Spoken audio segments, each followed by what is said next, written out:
She was 19 years old and completely alone. The streets had become her home. Every night she curled up on cold concrete with nothing but a thin blanket. Hunger gnawed at her stomach. Rain soaked her clothes. People looked away when they passed her. She had no family left. No friends. No future. Just pain that followed her everywhere she went. Then one afternoon she heard a strange story. An old dance hall sat empty on the edge of town. Nobody had stepped inside it for over 30 years. The roof leaked. The walls were cracked. The whole place looked ready to collapse. The city wanted it gone so badly they listed it for $10. $10. That was it. Most people laughed and called it a trap. They said only a fool would buy it.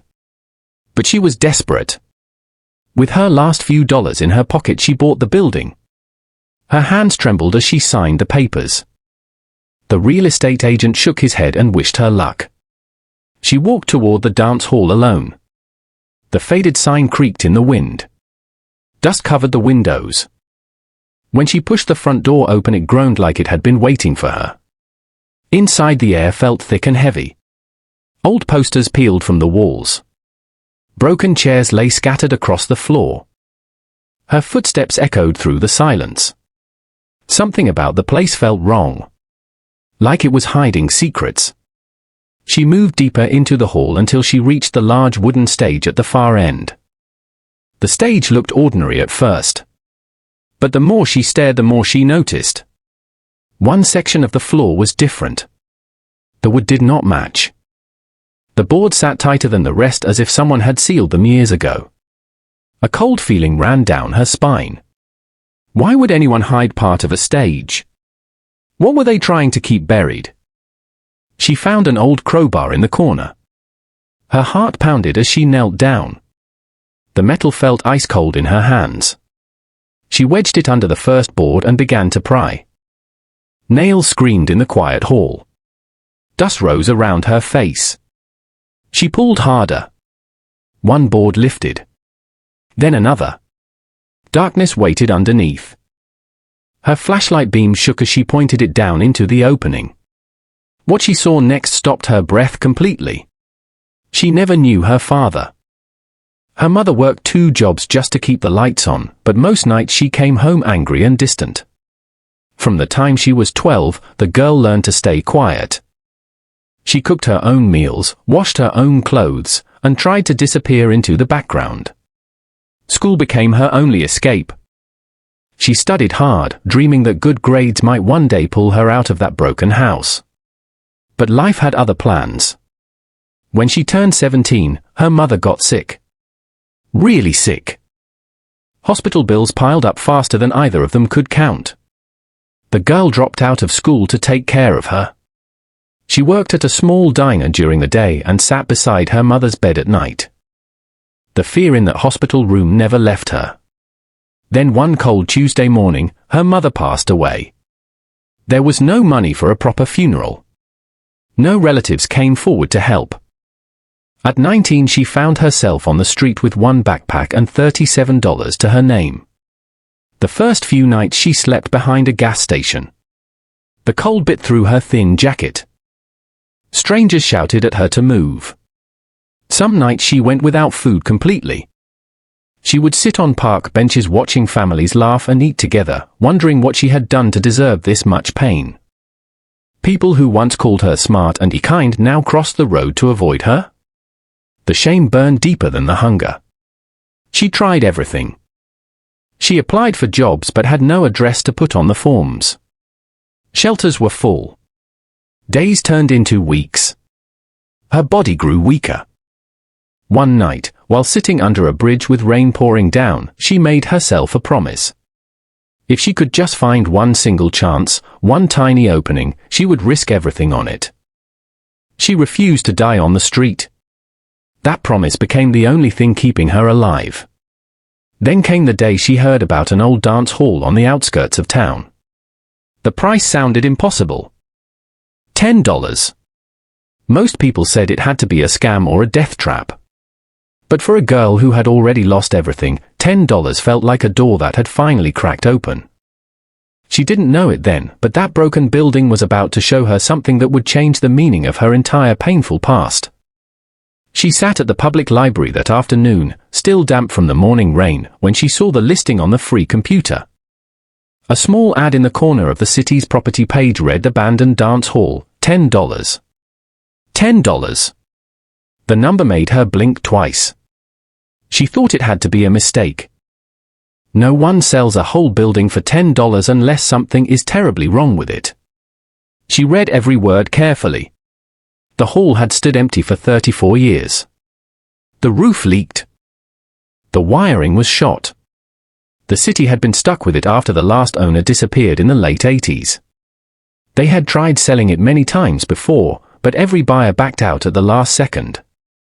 Now they simply wanted it off their books. The listing warned that the buyer would be responsible for everything, taxes, repairs, and any problems hidden inside the walls. She asked around quietly. The reactions were always the same. One old woman crossed herself and said the place carried bad energy. A man at the shelter laughed and told her the building had eaten every person who ever tried to fix it up. Stories floated around about strange noises at night, lights that turned on by themselves even though the power was cut off, and a feeling that someone was watching from the dark corners of the stage. Most people called it a complete waste of time and money. A few said it was cursed. She counted her money again and again. $26 was all she had left in the world. 10 of them would buy this broken dream. That would leave her with almost nothing, no food, no safety net, no second chance if it all went wrong. Her mind screamed at her to walk away. This was crazy.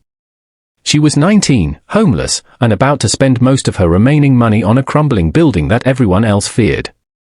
But that small spark she had felt under the bridge refused to die. This was the only door that had opened for her in years.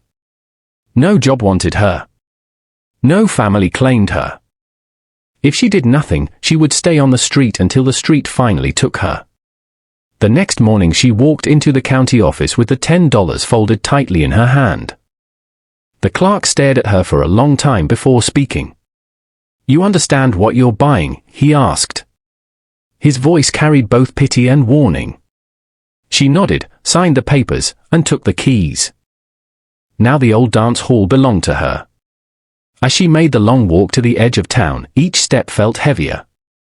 The building appeared in the distance, dark, silent, and waiting. The faded sign above the entrance moved gently even though the air was still. She stopped 20 feet away. Her heart hammered against her ribs. A cold feeling crawled across her skin. She did not know what she was walking into. But she knew she could not turn back now. The heavy wooden door groaned loudly as she pushed it open. A wall of stale, damp air hit her face. She stepped inside slowly, her worn shoes echoing through the empty hall. Dust floated thick in the beams of light coming through the cracked windows. The place smelled of mold, old wood, and something she couldn't quite name. She stood there for a long moment, looking around. Broken chairs lay tipped over everywhere. Faded posters from the 1980s still clung to the walls, their edges curled and yellow. A forgotten piano sat in the corner, missing half its keys. The silence felt heavy, almost alive. Every small sound she made seemed to be swallowed by the darkness at the far end of the room. For the first few days she worked from sunrise until her body gave out. She swept mountains of dirt and broken glass. She dragged old furniture outside and wiped down the walls until her hands bled. The work was backbreaking, but it gave her something she hadn't felt in years, a small sense of control. At night she slept in a corner on an old blanket she found in a closet. The building creaked and settled around her as if it were breathing. But the longer she stayed, the more uneasy she became. Small things started to bother her. Tools she left in one place would appear somewhere else the next morning. She told herself it was just the wind or her tired mind playing tricks. Yet deep down she felt watched. Sometimes she would stop working and stand completely still, listening. She could almost hear faint music, like distant laughter and dancing feet from many years ago. Her attention kept returning to the stage. It stretched wide across the back of the hall, made of thick oak planks that had clearly once been beautiful. But something about it felt wrong. The wood in the center looked newer than the rest, as if someone had replaced a large section many years earlier. The boards were nailed down tighter. No dust collected in the cracks like everywhere else. She tried to ignore it and focus on cleaning the main floor, but her eyes kept drifting back. One afternoon while dragging a heavy table, she noticed something that made her stop cold. A single board on the stage sat slightly higher than the others. It was almost unnoticeable, but now that she had seen it, she couldn't unsee it. She climbed onto the stage and knelt down. Running her fingers across the wood, she felt a chill run up her arm. Why had someone gone through so much trouble to hide this part of the stage? She sat back on her heels, heart beating faster. The building was quiet around her, but it no longer felt empty. It felt like it was waiting. She couldn't shake the feeling. That one raised board on the stage kept pulling her back no matter how hard she tried to focus on cleaning the rest of the hall. Days passed, but every time she walked past it, her eyes went straight to that spot. Something was wrong. Something was hidden. And the longer she ignored it, the heavier the air in the building seemed to grow. One rainy afternoon she finally gave in. Her hands were shaking as she picked up an old rusty crowbar she had found behind the building. The metal felt cold and heavy. She told herself it was nothing. Maybe just bad flooring. Maybe old repairs.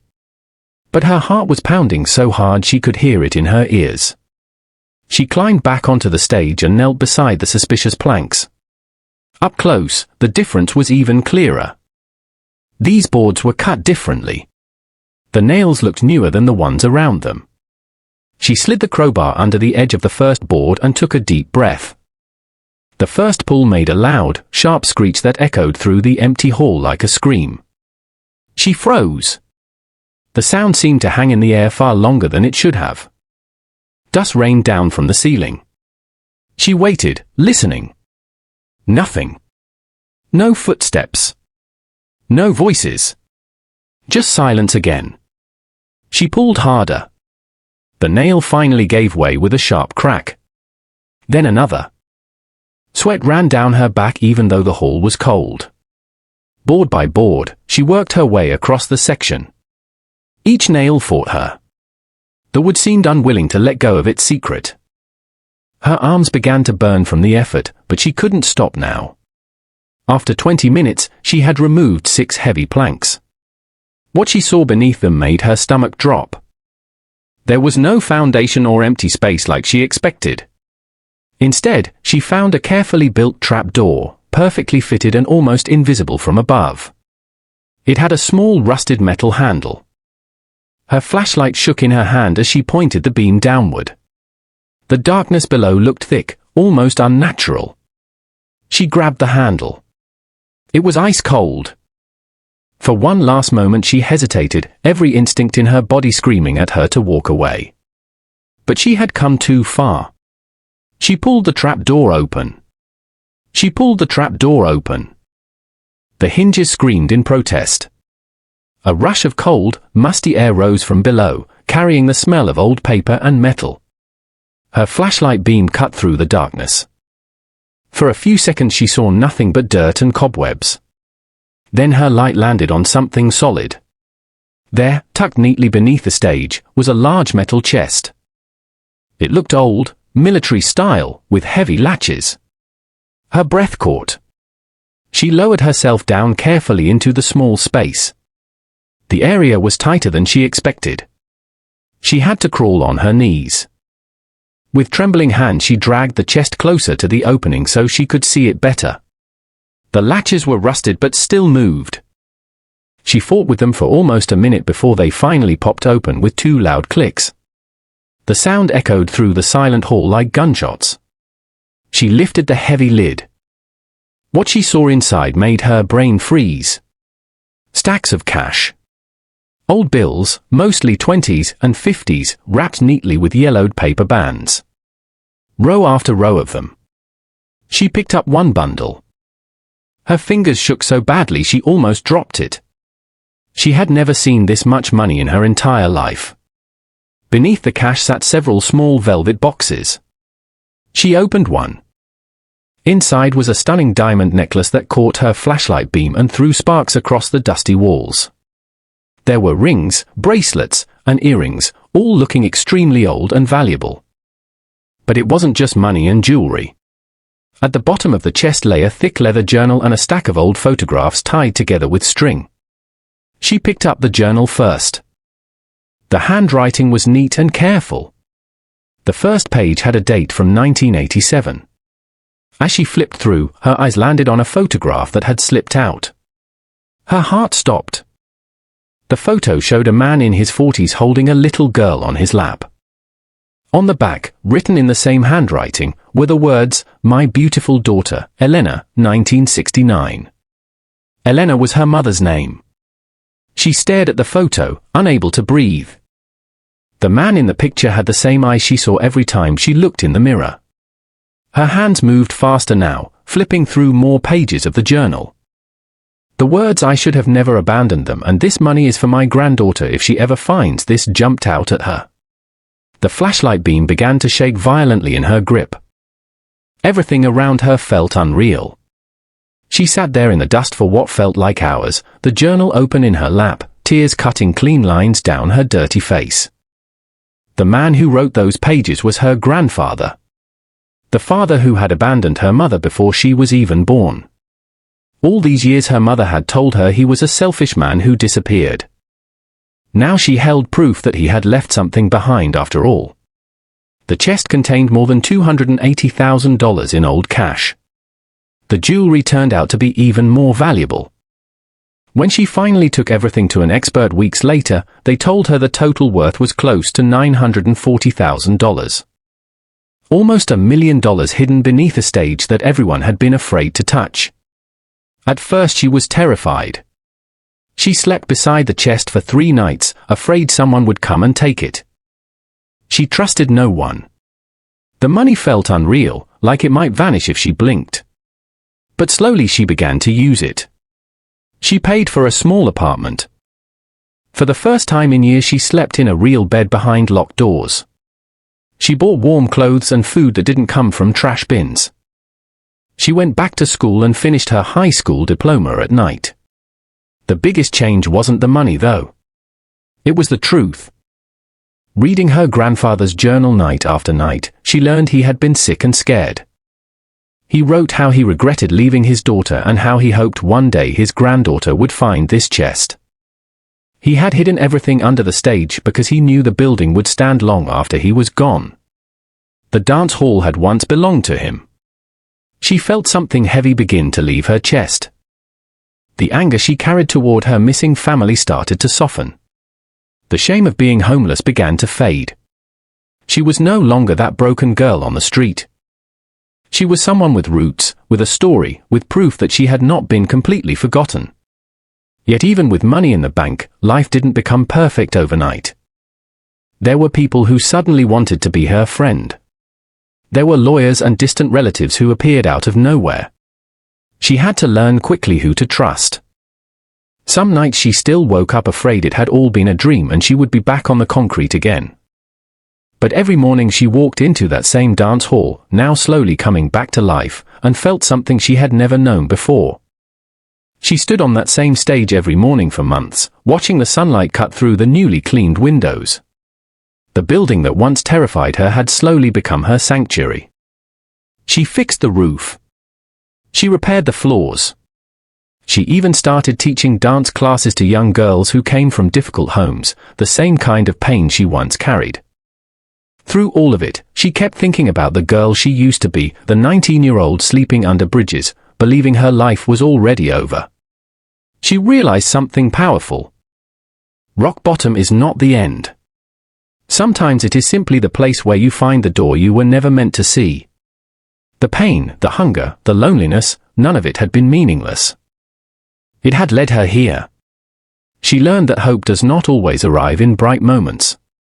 Often it shows up looking like a $10 broken building that everyone else is scared to touch. She learned that family is not only blood. Sometimes it is a hidden journal, written decades before you were born, telling you that you were never truly forgotten. Most importantly, she learned that giving up is the only real mistake. There were still hard days.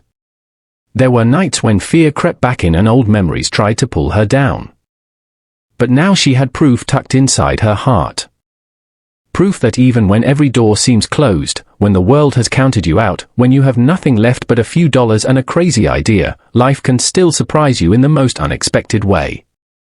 She kept the old chest. Not for the money, but as a reminder. Every time a girl in her dance class looked defeated, she would tell her the same thing. Keep going. One more day. One more try. The answer you are looking for might be hiding right beneath your feet, waiting for you to find the courage to lift the board. She never saw herself as special. She was just a girl who refused to quit when everything told her to stop. And that decision changed everything. The dance hall that once stood silent now rang with music again. Laughter echoed where there had only been dust.